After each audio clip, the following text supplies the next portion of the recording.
Hi everyone, this is our channel, Meet the Real Story. Please like, share and subscribe. A vindictive ghost.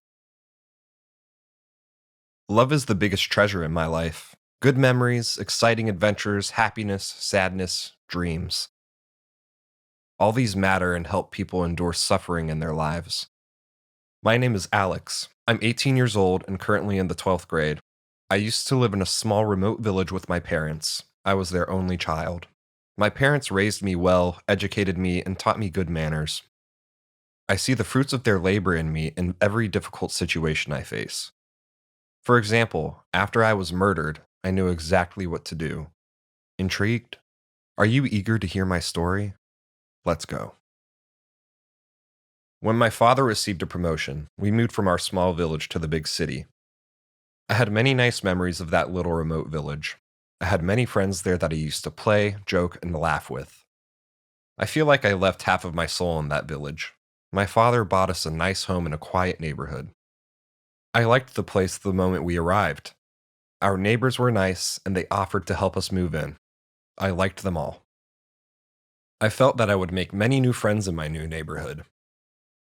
One day, I went to the supermarket to buy some necessities for my mum, when suddenly, I bumped into a girl named Rachel. We were coincidentally buying the same item, and there was only one left. I got to it first, but seeing that she wanted it also, like a true gentleman, I offered it to her instead. Initially, she politely declined, but then she gladly accepted my kind gesture in the end. I ended up walking her home and discovered that she was my neighbor. I fell in love with her at first sight. Once we arrived at her home, we said goodbye, and she said she would see me tomorrow. I wanted time to pass quickly so I could see her again. As I was walking to school the next day, I met her along the way and we walked together. I was overjoyed. After arriving at school, she introduced me to her friends, and then I went to my class. The teacher's aide welcomed me and directed me to my class. When I entered the class, I was surprised to see Rachel there. She was in my class. I entered the class and sat in a desk on the last row. During a class break, Rachel was sitting with her friends. When she saw me sitting alone, she left her friends and came over and sat with me. Suddenly, a boy named Mario, older than us, entered the class with a group of his cohorts. They looked like a gang of thugs to me. He said to me, "Hey you, if you want to live, you'd best stay away from Rachel." Rachel seemed afraid and was visibly shaking at this point. I told him, "If you're trying to pick a fight, creep, I'm ready." He grabbed me by my collar and threw me onto a desk, then turned around and quickly left. Rachel explained, "He wants to date me, but it'll only happen in his dreams." Rachel and I spent a lot of time together at school, but we weren't safe from Mario's bullying. One day, we decided to go to a rocky hillside to sit beside the river and watch the sunset. I got our bikes ready and off we went down the road, laughing and talking. I had decided before this trip that I would tell her about my love for her. I chose this trip to tell her because it seemed like it would be an unforgettable moment, and it really was. After we arrived, I looked into her eyes, kneeled down on my knees, and gave her a present. Then I said, "I love you, Rachel." She was surprised to say the least and put her hand over her mouth. Then I suddenly heard a camera flash and a voice say, "Cut! Let's repeat this scene again." I looked around to see Mario and his gang. One of them was holding a camera. I shouted angrily, "What are you doing here? If you want to fight, I'm ready, but leave Rachel alone." I heard Rachel laughing, and it sent a chill down my spine, for she wasn't laughing in a joyful manner, but in a mocking one.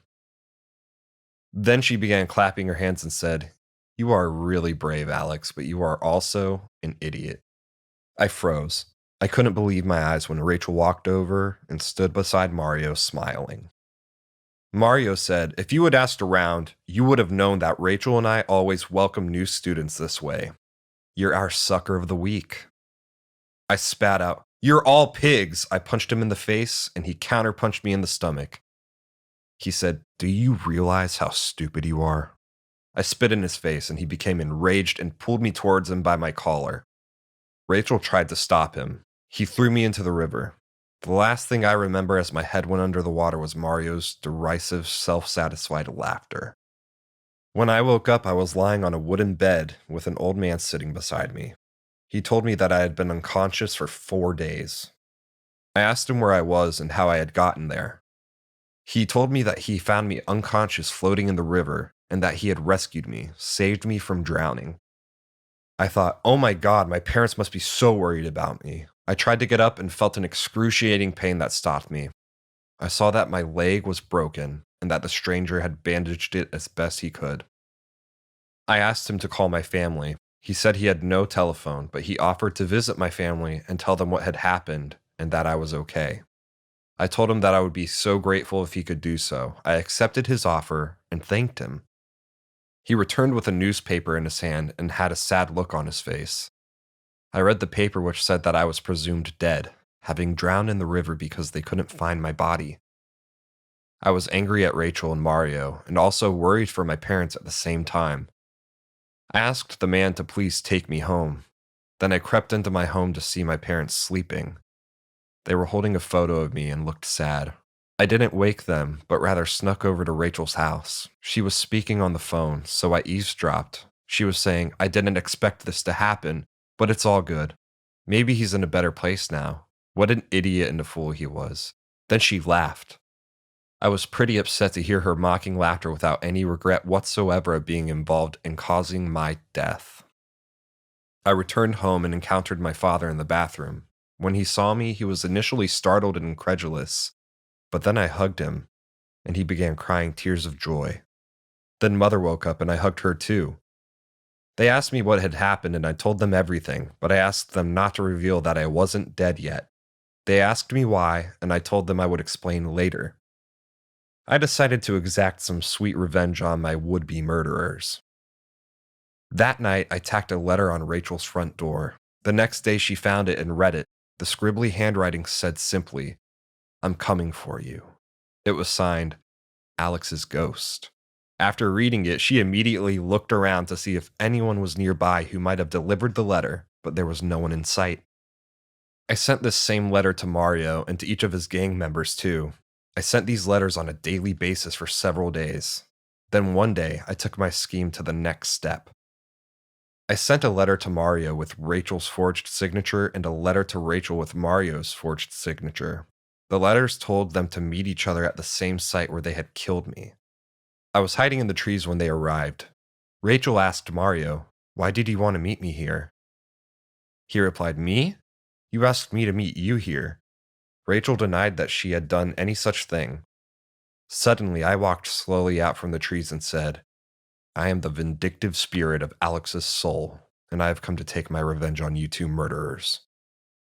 Suddenly frightened, they got down on their knees and pleaded with me to forgive them, and they said, we threw you in the river, but we didn't mean to kill you. It was an accident. Then a police car siren sounded, and a police car's blue lights began flashing, and several policemen came out from hiding in the trees. Having heard Mario and Rachel's confession, the police took them into custody. As Mario and Rachel were being escorted away, I said to them, now who's stupid, idiot?